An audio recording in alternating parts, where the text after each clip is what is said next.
Oi gente, tudo bom? Aqui é a Sara e eu vim falar pra vocês os livros que eu li no mês de fevereiro.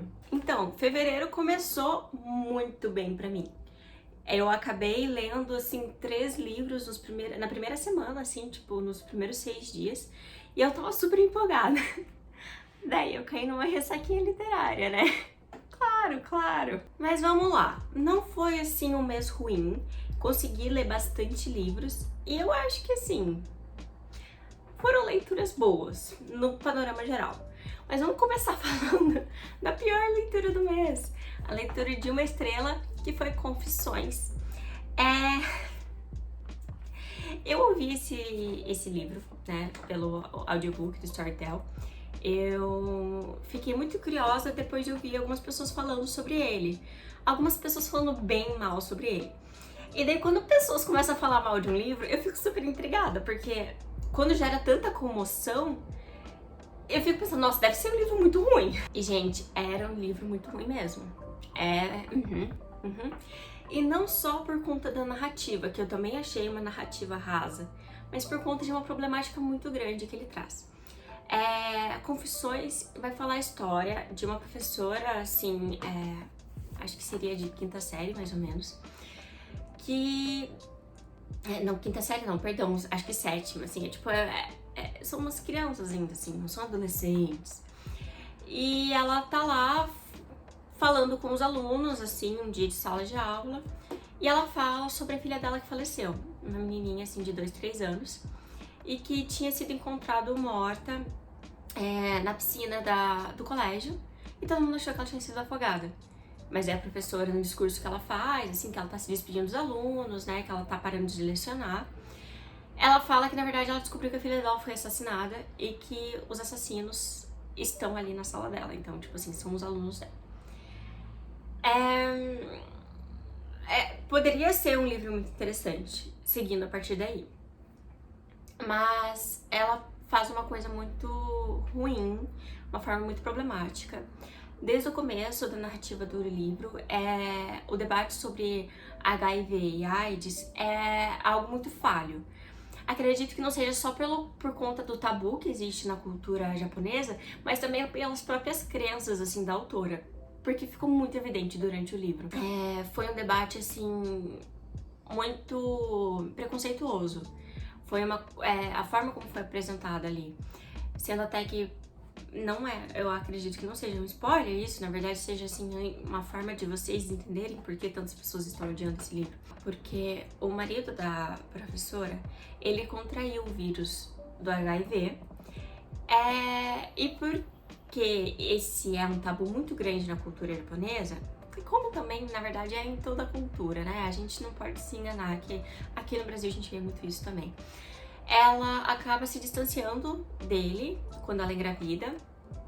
A bebê não é soropositiva. E ela, assim, tipo, ela fala como se o marido tivesse morrido, sabe? Como se o pai da filha tivesse morrido. E assim, tudo por conta do estigma que existe, né, em cima disso. E daí, como forma de se vingar, começou errado aí, né? Dos alunos que mataram a filha dela, que ela suspeita que mataram, porque ela não tem evidência. Primeiro, ela não tem evidência. Segundo, ela tem, no mínimo, o dobro da idade dessas crianças, porque sim, são crianças. Independentemente se fizeram alguma coisa errada ou não, ela não tem provas. Ela só acha. E ela se vinga de crianças, fazendo o quê? Colocando sangue do ex-marido, que tem o vírus do HIV, no leite das crianças. Tipo assim, ela quer... E ela avisa, ela fala que ela fez isso e tal, depois das crianças terem tomado leite. E assim, primeiro, não é assim que se transmite o vírus. Segundo, uma adulta, sabe? Tipo, uma pessoa adulta reagir dessa forma. Não tô assim, não acho que não seja possível, porque realmente é. Mas sabe, você tá entendendo o absurdo disso? E assim, eu acho assim que o livro todo faltou muito assim no plot, faltou muito assim desenvolvimento de personagens. Ficou assim uma bagunça. Eu achei esse livro uma bagunça, não gostei, dei uma estrela. E a partir desse livro eu pesquisei livros que falam sobre HIV e AIDS de uma forma coerente, ou pelo menos que tentam ser coerentes, e fiz uma lista. Eu vou deixar aqui embaixo o link do meu Instagram com a postagem, porque eu vou fazer a postagem se tudo der certo. Eu ainda não fiz. Tô gravando esse vídeo na sexta, esse vídeo vai ao ar no sábado. Eu ainda não fiz a postagem, mas se tudo der certo, vai estar aqui embaixo. São 8 livros. São 8 livros, uma indicação de 8 livros que falam de uma forma muito mais correta sobre HIV. Eu não li nenhum deles, mas eu estudei bastante sobre essas recomendações e vi que parece que elas são bem coerentes. E o meu objetivo, já vou deixar aqui em vídeo, é ler esses livros, né, até o final do ano que vem, porque eu acho que é muito importante a gente saber mais sobre isso. Fico triste pelo meu primeiro contato, assim, com um livro que tenha uma representação dessa, ter sido uma coisa tão ruim, sabe? Mas... então vamos falar de coisa boa? Vamos falar de Stephen King. O segundo livro que eu li no mês de fevereiro foi A Hora do Lobisomem, de Stephen King. E eu simplesmente amei esse livro. Ele entregou tudo que eu precisava. Simplesmente tudo que eu precisava, ele fez. E eu não esperava que fosse tão bom assim. Eu dei 4 estrelas, eu acho assim que faltou alguma coisa.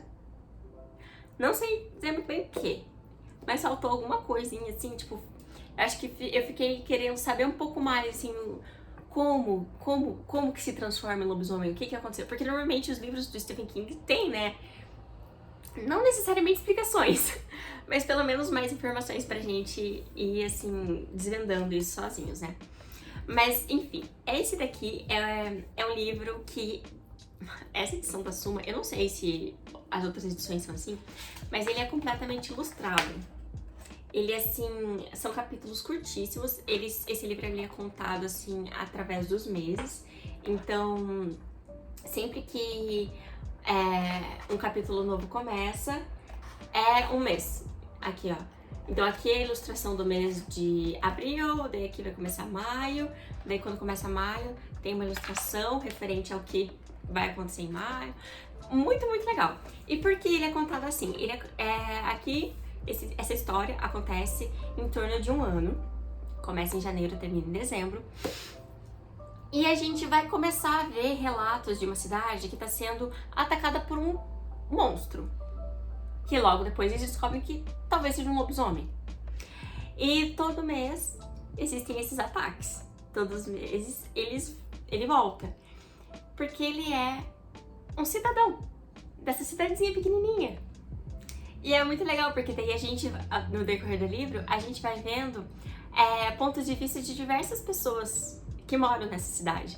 Então a gente vai conhecendo não só os personagens, mas a própria cidade em si, o clima da cidade, como que funciona e como, na verdade, todo mundo se conhece.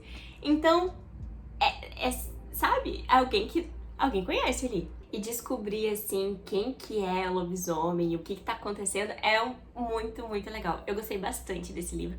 Eu gostei bastante da forma como foi finalizado, sabe? Existe aqui um sentimento de justiça, existe aqui, sei lá, amarrou uns pontinhos, sabe?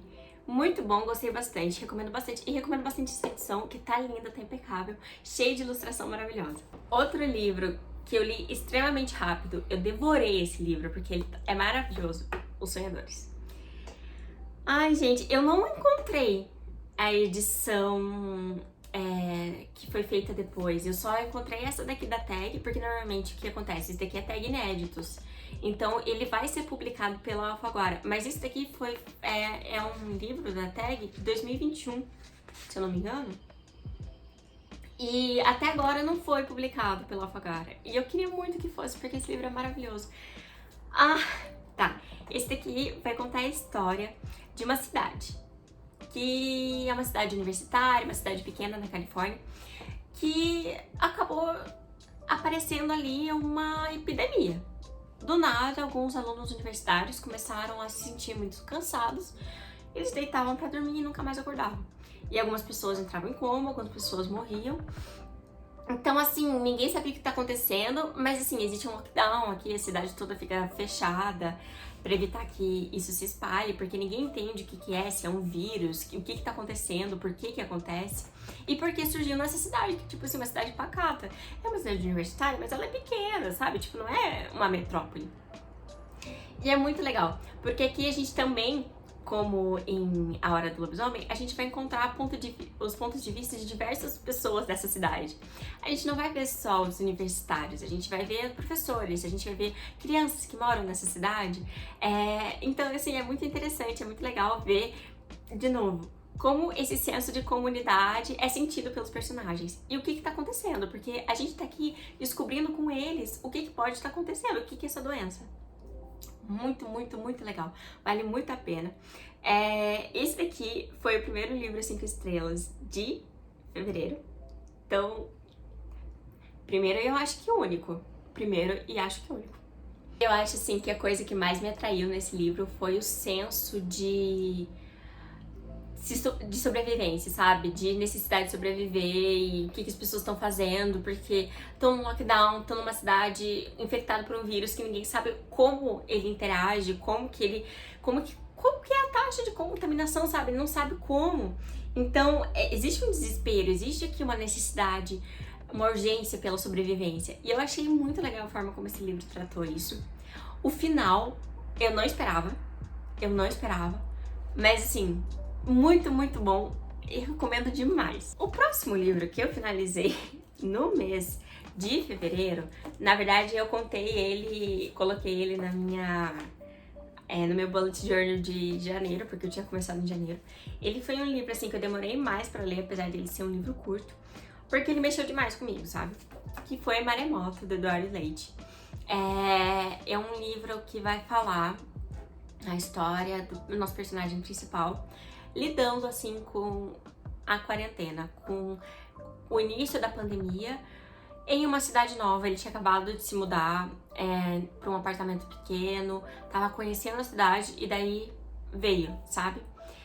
E aqui a gente vai ver, tipo, qual que é o processo, como que ele tá, o que que acontece, como que ele é afetado pela pandemia e como que ele interage com as pessoas que estão à volta dele, o que que tá acontecendo. Não é um livro com muitos personagens, não existe muitos diálogos, quase não tem diálogo, pra ser bem sincero.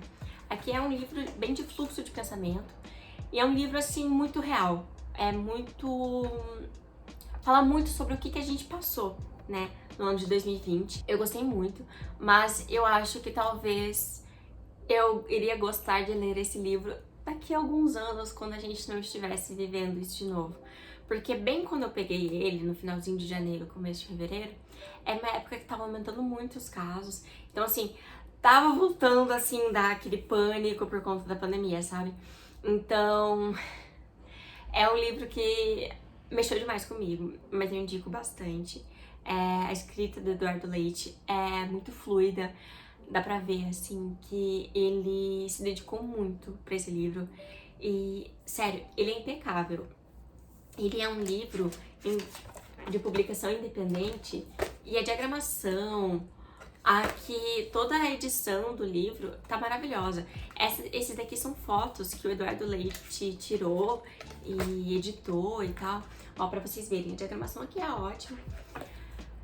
Mas assim, é aquele livro que ainda pesa um pouco no coração pra ler, sabe? Mas assim, indico se você não estiver surtando com a pandemia agora.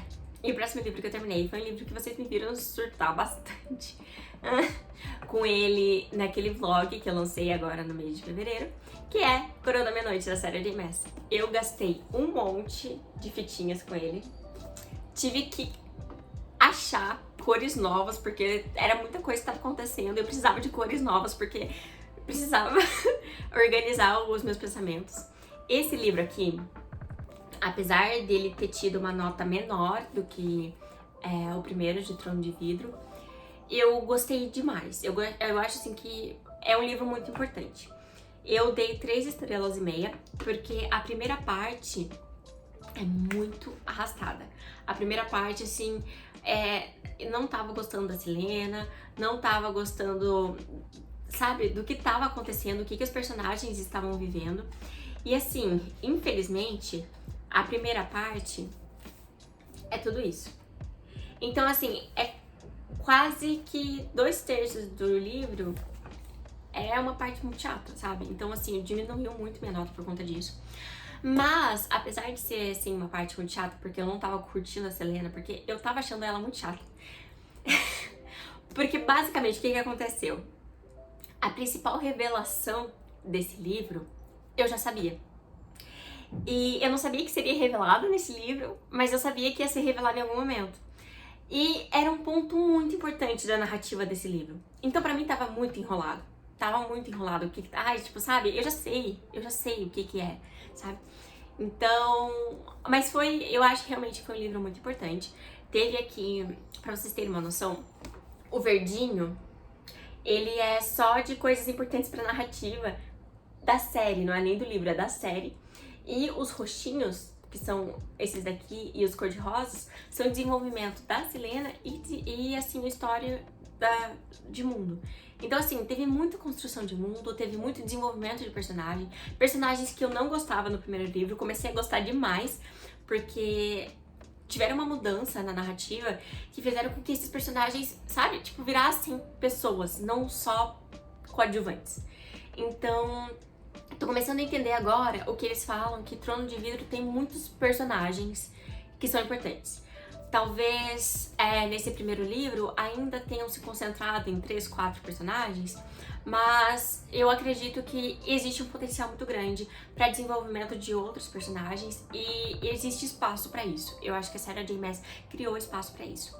É difícil ser tão crítica com um livro como esse, em que mais da metade do livro eu realmente não tava curtindo muito, mas eu sinceramente acho que esse livro é um livro muito importante, apesar dos pesares. Eu fiquei bem feliz de ter insistido em continuar ele, porque o que acontece aqui valeu tudo, valeu tudo. Eu quero tentar mostrar uma coisa, só que sem dar spoiler. Eu vou ver se eu consigo, porque eu anoto, assim, não todos os livros, mas os livros da Sarah J. Maas eu anoto, porque eles, sei lá, sabe, tipo, eu acho que faz sentido, principalmente quando a série é muito grande, que daí eu coloco meus pensamentos ali, eu deixo tudo, minhas expectativas, sabe, minhas frustrações com o livro ali. Eu vou tentar mostrar pra vocês. Aqui é na última página. É a última página. Que era basicamente a coisa que eu falei pra vocês que eu sabia, mas que era a grande revelação do livro. A forma como essa grande revelação foi feita foi sensacional, eu gostei demais. E, sabe, eu acho que aqui a gente tá vendo mais o lado Sarah J. Maas que a gente vê em ACOTAR, que é um lado que fala de magia, que é um lado que fala de misticismo, e eu gosto demais disso. Eu amei essa experiência, não o livro, mas a experiência de ter lido ele. Fez com que eu não desistisse de ler o resto da série, porque olha, eu quase desisti, mas eu acho que valeu a pena. Tô bem animada para o que vai acontecer em seguida. Daí o próximo livro que eu li foi Confissões do Crematório. E gente, que livro perfeito. Esse livro aqui mexeu demais comigo. Ele fala sobre a experiência da Caitlin trabalhando num crematório e sua experiência, assim, estudando sobre a morte, por que ela gosta tanto de falar sobre a morte, estudar sobre a morte. É um livro de biografia, mas também a gente aprende muito, porque do nada ela solta umas informações, tipo assim, você sabia que na Idade Média, sei lá o que, sei lá o que, sei lá o que? Você sabia que em comunidades, sei lá o que, sei lá o que, sei lá o que, a morte, sei lá o que, sabe? Você aprende demais com esse livro. E assim, aprendi também muitas coisas sobre cremação. Não sabia que eu precisava aprender, mas foi muito interessante e agora eu tenho certeza absoluta que eu quero ser cremado.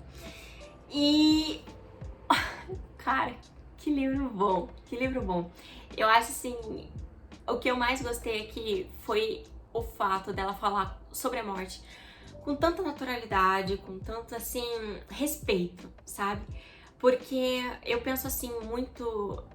durante minha graduação toda, né, a gente fala sobre isso, que existem muitos tabus na sociedade. E a morte, infelizmente, é um deles, porque a morte, cara, todo mundo sabe que vai morrer. A gente não sabe quando e como, mas todo mundo sabe que vai morrer. E por que esse é um tabu? Por que a gente não pode falar sobre isso? Por que a gente não pode ensinar as pessoas sobre isso, sabe? Falar com crianças sobre isso. Então é muito legal, gostei bastante, aprendi demais com esse livro. E foi o melhor livro de não ficção que eu li esse ano. Então tô bem feliz. Logo em seguida, eu tive uma decepção que não foi assim tão decepcionante. Terminei Neuromancer. E assim, eu acho que eu esperava mais, porque eu tinha começado essa leitura em dezembro. Eu tinha parado, tipo, na página 90. Então é de se esperar que na página 90 você já sinta o que tá acontecendo no livro. Mas aparentemente não, eu estava enganada. E a gente lê esse livro como se fosse um filme de ação em que o protagonista está procurando a sua namorada perdida e ai meu Deus, o que aconteceu? Ai meu Deus, os vilões, lutas, ai, intrigas, gangsters, máfia. Só que no ciberespaço, com um monte de terminologia que a gente não tem acesso. É que não tem dicionário, mas assim, ninguém vai ficar vendo dicionário toda hora, né? Terminologia assim meio estranha, num mundo em que a gente não tá muito bem situado, porque é no futuro. O que aconteceu? Por que as pessoas são assim? Eu me senti perdida e desinteressada. Não gosto de filmes de ação. Então eu não gostei desse livro. Mas eu não vou, eu tô falando aqui pra vocês, eu não vou levar ele pro sebo. Esse aqui é um livro que eu gostaria de ter aqui na minha estante, porque eu sinto que vai ter um momento em que eu vou querer reler ele e eu vou aproveitar mais. Talvez esse não tivesse sido o momento, sabe? Então, 2 estrelas. Na minha TBR do mês de fevereiro, eu falei pra vocês que eu queria ler A Traidora do Trono. Eu comecei a ler A Traidora do Trono e eu me dei conta que eu não lembrava de muita coisa que aconteceu na Rebelde do Deserto. Então, eu reli Rebelde do Deserto. Nossa, tá... Minha câmera tá suja? Ou... Meu Deus...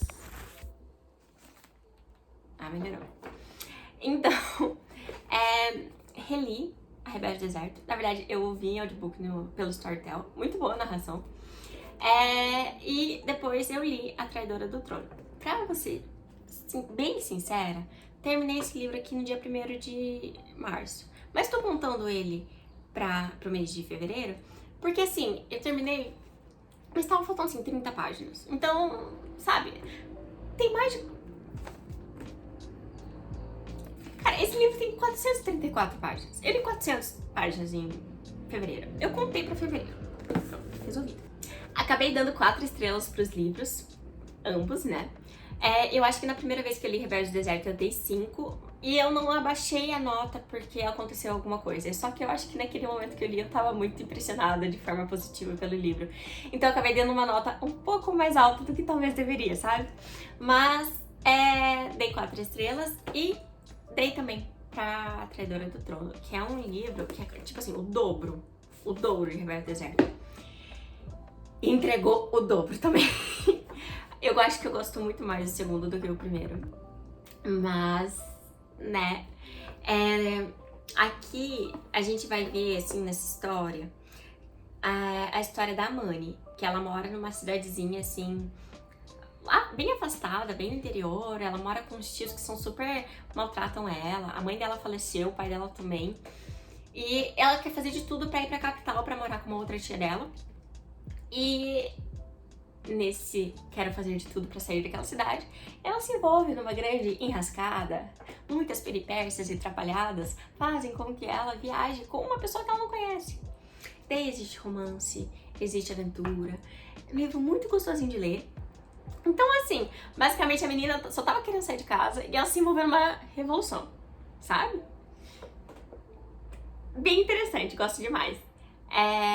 Tô bem animada pro terceiro livro. No momento que eu tô gravando esse vídeo, já li um pouco do terceiro livro, então assim...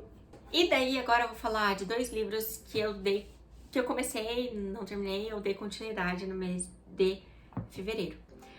No mês de fevereiro, eu comecei a ler Just After Sunset. Eu tô apaixonada por esse livro. É uma coletânea de contos do Stephen King. São 11 contos que tem aqui. E eu acabei deixando 2 contos pra depois.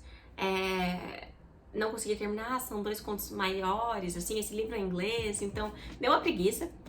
Então, acabou que eu vou terminar agora no mês de março. Olha, falta isso daqui, ó. É menos de 100 páginas, isso daqui. E é isso, ficou pra agora. Mas assim, o que eu vou falar sobre Just After Sunset? Apenas que tem contos maravilhosos, tem contos que são mais ou menos, mas tem contos maravilhosos no geral. E eu vou falar melhor sobre eles no vídeo de leituras de março. Mas saibam que eu li umas 400 páginas, só que esse livro tem umas 500 e poucos, então não dava pra considerar que eu terminei em fevereiro. E daí, outro livro que eu dei continuidade, que eu li aqui umas 200 páginas por aí, foi Ana Karenina, do Tolstói. É um livro que eu tô lendo aos poucos, assim, eu dei uma pausa no mês de fevereiro, pra ser bem sincera, porque tava de saco cheio dos personagens. Mas tô gostando bastante, quero terminar agora no mês de março. E, gente, essas daqui foram as minhas leituras de fevereiro. Foram 9 livros completados, 2 que não terminei, mas eu acho que eu li super bem. Gostei bastante dos livros, assim, de modo geral. Apesar de ter tido aqui algumas decepções, eu aproveitei bastante todas as leituras. E, cara, para um mês curto, terminar 9 livros e começar mais 2, menino, eu li super bem. Então, gente, é isso. Muito obrigada por terem assistido esse vídeo. Aqui no meu canal a gente fala muito sobre leitura. Eu juro que eu sou uma pessoa legal, então se você não é inscrito, se inscreva. Se você assistiu esse vídeo até agora, não se esqueça de comentar aqui o que você achou das leituras. Me fala o que você leu em fevereiro. E não se esqueça de curtir, tá? Muito obrigada por terem me acompanhado e a gente se vê no próximo vídeo. Tchau, tchau!